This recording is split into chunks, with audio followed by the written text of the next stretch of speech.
Our conference is international, so I will switch for a while to English. And our next guest will be Katie Gruver. Katie is an author of 8 books and a life and business coach. She specialized in stress, mindfulness, work-life balance, communication, and bringing your best you forward. Loves play, louder, and helping others realize their goals. Katie Gruver.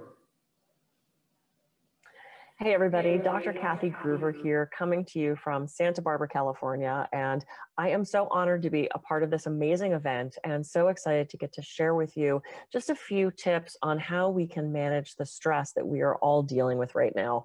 This has been an incredibly difficult last year, and it looks like we're finally coming out of it, but I'm still seeing a lot of clients, friends, family dealing with the residual fallout of that stress, of that anxiety. So I wanted to just talk to you about that and give you a couple tools and tips that can help you manage the stress. So the first thing that I want to say is, ironically, stress is actually not the problem, right? Because we can't control the stress. We can't control anything that's going on outside of ourselves. If we could control it, then we would, and it wouldn't be stress. It would just be this other thing we have to deal with. So right off the bat, understanding that stress is those things we can't control, but what we can control is our response to those things. We can control our thoughts and the actions that we take having to do with that stress. Do we want to eliminate stress as much as we can? Absolutely. But when we find it bearing down on us with seemingly no end in sight, we can at least make the choice to respond differently to what is happening around us. So I'll give you a couple tools to do that in a second, but I wanted to just go over a few of the warning signs of stress. So stress affects us on all levels. It not only affects our physical health, our emotional health, our behavioral health, our cognitive functioning is affected by stress. It affects our communication, our leadership, and our relationships. So from a cognitive perspective, we get forgetful. We're not as creative. We tend to have memory issues, maybe thoughts of running away. We lose our sense of humor, and those things that we used to enjoy, maybe we're not finding pleasure in anymore. Maybe that dance class just isn't holding it for you anymore. Maybe we find that we're crying a little bit more. We're angry. We're lonely. We're easily triggered and upset. With some of the behavioral symptoms, maybe it's you get bossy, or you find you're grinding your teeth, or you're drinking a little bit more than you know you want to or should be drinking. You start to get critical of others, maybe even bullying. And then the physical symptoms, I think we're most familiar with. It's the headaches, it's the sleeplessness, maybe dizziness, tight neck and shoulders. Here's the thing with these warning signs, though. We so often normalize these things. We say, well, of course my shoulders are up around my ears, and of course I'm clenching my jaw, and of course I'm crying all the time. This is normal. I'm here to tell you it's actually not normal. Sure, every once in a while we're down, every once in a while maybe our shoulders are tight, every once in a while we have a bad night's sleep. But the amazing thing about our body is it looks for homeostasis. It tries to normalize all these things that are going on long term. So if you recognize some of these signs in yourself, in the people around you, your children, your spouse, your partner, people who you're working with, people in the organization that you are around, if you notice they're repeatedly dealing with these things, this is a sign that something's wrong. It's a red flag that your body and your mind and your soul is waving that you need help. It's okay to reach out for help. It's okay to ask for help. It's okay to lean on people, especially during such a difficult time. And it's also totally okay for you, if noticing these signs in other people, to reach out a hand and say, do you need anything right now?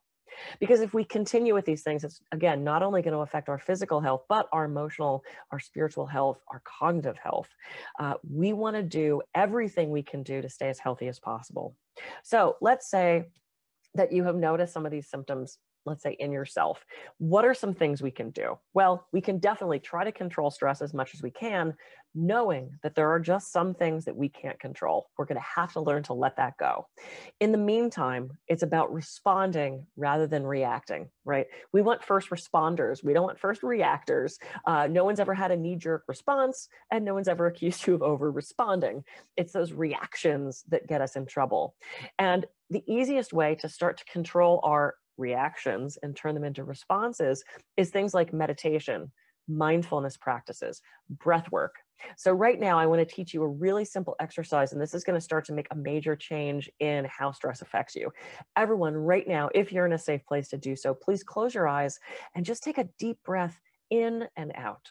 and then open your eyes when you're done with that. Yeah, just that feels good, right? Just taking that brief moment. Well, I want to expand on that exercise just a little bit, and I'm going to have you do that breath again, but this time there's a little more instruction. I want you to really watch that breath. I want you to observe that breath. I want you to look at that breath as if you're watching someone else breathe. And here's what I want you to look out for. I want you to see if you can tell where that inhale starts and stops. And then there's that brief little pause at the top of the breath. And then to see if you can tell where that exhale starts and stops. And then there's that brief little pause at the end of the breath. So go ahead and close your eyes and just do that for me. That inhale, noticing an exhale in your own time, and then open your eyes when you're done.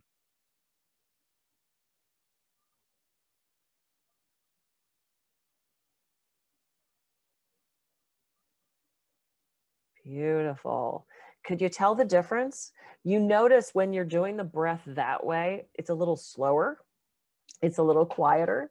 And when I'm able to actually be in person with people and I have them do the first breath, this is just typically what I see for that first breath. It's maybe the first conscious breath you've taken all day, maybe the first conscious breath you've taken ever. But what's so great about this breath, especially when you're slowing it down and concentrating on it, is several things. It's a pause. And in that pause, there is power, because in that pause, you get to make a couple decisions. You decide whether you're going to respond or react. It brings you back to this present moment. And in this present moment, there is no stress. The stress is behind us in those things that we are dragging forward, and in the future, in those what ifs. Remember those what ifs? Those what ifs that keep us up in the middle of the night. What if this doesn't get any better? What if I lose my job? What if my mother-in-law moves in? What if he leaves? What if she stays? What if I lose my, there's all these what ifs projecting into the future.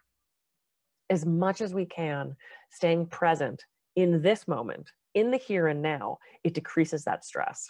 The other thing that breath does is it brings us back to our body. And as soon as we start to concentrate on our breath, it basically shuts out everything else around us. It also signals to our brain that we're okay. Because in that fight or flight response, one of the first things that happens is our breathing changes. Either our breathing quickens and we get ready to run from that bear or get angry at our boss, or we hold our breath and we become that bunny rabbit that if we hold our breath, then we don't have to notice that one of those two things typically happens. If we start to concentrate on our breath and we do this very rhythmic, noticing the rise and fall of the chest, it signals to our brain, hey, we're okay. We don't need that fight or flight response. We don't need that stress response. And in speaking about that fight or flight response, that was a very chemical response. That was what our bodies mounted when we truly were under threat. You're walking through the woods and a bear jumps out, and you have that fight or flight response. Now our threat isn't a bear jumping out. It's these things off in the future. It's these things we're creating in our minds. What is going to happen on Monday? What if, what if, what if? Or, hey, I did that thing I feel really bad about. It's not fight or flight worthy, right? It's when we've walked through the garden, we go, and we think it's a snake, and it's in reality a garden hose. We've all done that. Thank goodness we have that reaction. It has allowed us evolutionarily, if that's a word, to survive until this point. But for so much of this stress, it's not a physical threat that deserves this chemical response. It's things that are happening in our mind or things that are happening around us. And the more we look for those negative things, the more we're going to find those negative things. This is how our brain works. When our brain thinks something, two parts of our brain communicate. So if we're thinking a negative thought, these two parts of our brain are going to communicate. When we stop thinking that thing, the connection stops, but there's this little trail of dust that stays. But the more we think that same theme of thoughts, negative, negative, negative, negative, negative, even when we stop thinking it, the connection stays until eventually it connects. It's called neuroplasticity. It's a very basic way of explaining it, but what fires together, wires together. So if you want to change your thinking, if you want to change your life, if you want to change those outcomes, you have to start changing your thinking. I love affirmations for this. Affirmations, make them short, positive, in the present moment, repeat them often. I am healthy and well. I am prosperous and abundant. Because the more you start to shift those positive thoughts, the more positive things you're going to see. I want to do a quick exercise right now. I want you to look around the room you're in and just notice everything you can that's red. Noticing red, memorizing new red stuff for me. Noticing everything that's red, memorizing everything that's red. Excellent. Now, close your eyes. and try to recall everything you saw that was blue. I know, okay, it's massively unfair. That's very unfair. But the blue stuff didn't disappear, did it? The blue stuff is there because now you can look around and see all the blue stuff that you weren't paying attention to. If you're only focused on the negative, if you're only focused on the pain, the lack, the unfairness, whatever it is, you're never going to see the good stuff. Shift your focus, shift your perspective. And I know we only have a couple of minutes left because I'm just coming to you for a brief little moment. I want to teach you my favorite technique. For those of you who are formal meditators, this is going to be a little bit different for you. For those of you who think you can't meditate, and this was me, I'm very type A. I'm from the East Coast in the United States. I talk fast, obviously, sorry about that. I walk fast, I think fast, my brain goes a mile a minute. I've never really been able to meditate. I found myself sitting at Harvard and they said, we're going to go over the rules of meditation. And I had these misconceptions, right? I knew you had to touch a certain finger together. I didn't know which one. That kind of freaked me out. Your eyes rolled back in your head. Your tongue touched somewhere. You controlled how you breathe. You blanked out your mind, which was impossible. If it itched, you couldn't scratch it. If it cramped, too bad. And then you floated away into a million bubbles. That's what I thought meditation was. And I learned a mini meditation, and I've taught this to probably millions of people around the world, and I'm excited to share it with you. So I invite you once again to close your eyes and go ahead and just concentrate on your breath, noticing that rise and fall of the chest. And you're not trying to slow it down, and you're not trying to speed it up. You're just noticing it, using that as the anchor in the body to shut everything else out. And on your next inhale, think, I am. And on all of your inhales, think, I am.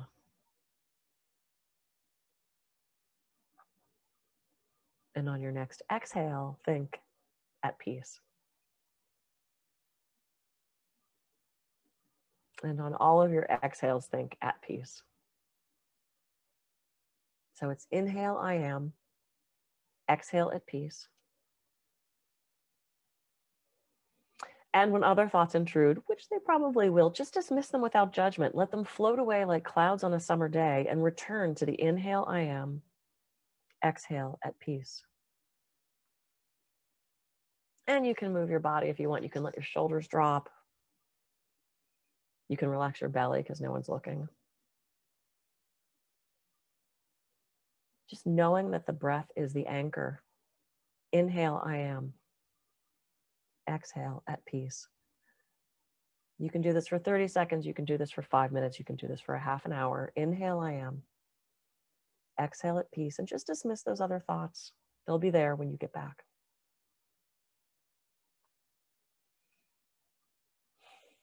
Beautiful. You're doing great. Now let's take one last inhale, I am, exhale at peace, and open your eyes and come back to the room. You did it, you meditated. And what this trains us to do, this and the affirmations, the breath work and the mindfulness practices, the more you can get comfortable just dismissing those thoughts without judgment, not beating yourself up over it, not thinking you're a failure, not thinking you're bad at it, the more you're going to find yourself responding rather than reacting. So I'm out of time. I taught you breath work. I talked briefly about affirmations, and I taught you the mini meditation, which is my most favorite thing. Pay attention to those warning signs of stress. And if I can be of any assistance, reach out to me. I do one-on-one and group coaching. I'm a motivational speaker. I'm an author. I can be reached at kathygruver.com or kathygruver.coach. Please let me know how I can help. I am here and love talking about this. I love teaching people about mindfulness, about meditation, about communication, how you can be better at your job and how you can bring your best you forward. So I hope you enjoy the rest of the event, the rest of the conference. Have an amazing day. Remember, you are at peace. Take that breath, be comfortable in your body, and just allow this beautiful present moment to unfold in front of you.